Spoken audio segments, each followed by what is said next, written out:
The Lord spoke to Moses and Aaron. This is the legal statute that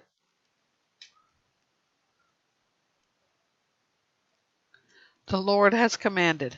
Instruct the Israelites to bring you an unblemished red cow that has no defect and has never been yoked. Give it to Eleazar the priest, and he will have it brought outside the camp and slaughtered in his presence. Eleazar the priest is to take some of its blood with his finger and sprinkle it 7 times toward the front of the tent of meeting. The cow must be burned in his sight. Its hide, flesh, and blood are to be burned along with its dung.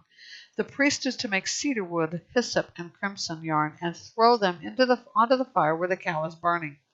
Then the priest must wash his clothes and bathe his body in water. After that he may enter the camp, but he will remain ceremonially unclean until evening. The one who burned the cow must also wash his clothes and bathe his body in water. He will remain unclean until evening. A man who is clean is to gather up the cow's ashes and deposit them outside the camp in a ceremonially clean place. The ashes must be kept by the Israelite community for preparing the water to remove impurity. It is a sin offering. Then the one who gathers up the cow's ashes must wash his clothes, and he will remain unclean until evening. This is a permanent statute for the Israelites, for the foreigner who resides among them. The person who touches any human corpse will be unclean for 7 days. He is to purify himself with the water on the 3rd day and on the 7th day. Then he will be clean. But if he does not purify himself on the 3rd and 7th days, he will not be clean. Anyone who touches the body of a person who has died and does not purify himself defiles the tabernacle of the Lord. That person will be cut off from Israel. He remains unclean because the water for impurity has not been sprinkled on him, and his uncleanness is still on him. This is the law when a person dies in a tent. Everyone who enters the tent and everyone who is already in the tent will be unclean for 7 days. And any open container without a lid tied on it is unclean. Anyone in the open field who touches a person who has been killed by the sword or has died, or who even touches a human bone or a grave, will be unclean for 7 days.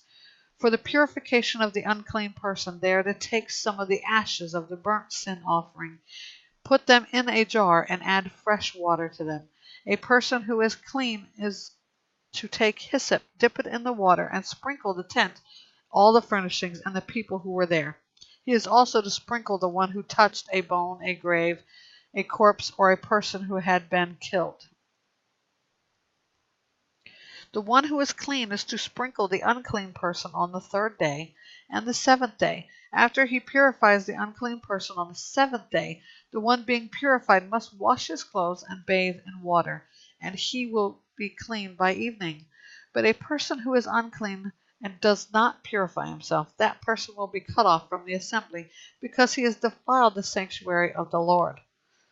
The water for impurity has not been sprinkled on him. He is unclean. This is a permanent statute for them. The person who sprinkles the water for impurity is to wash his clothes, and whoever touches the water for impurity will be unclean until evening. Anything the unclean person touches will become unclean, and anyone who touches it will be unclean until evening.